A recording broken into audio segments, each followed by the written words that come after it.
ကယူလာတာကိုကြီးကနော်ကိုကြီးကျူးဟဲ့ဟိုကိုကြီးကျူးတော့ဖြစ်တယ်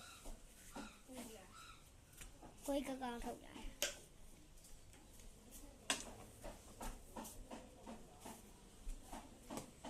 ရှင်းလေရှင်းပြပါရဲ့အရာရှင်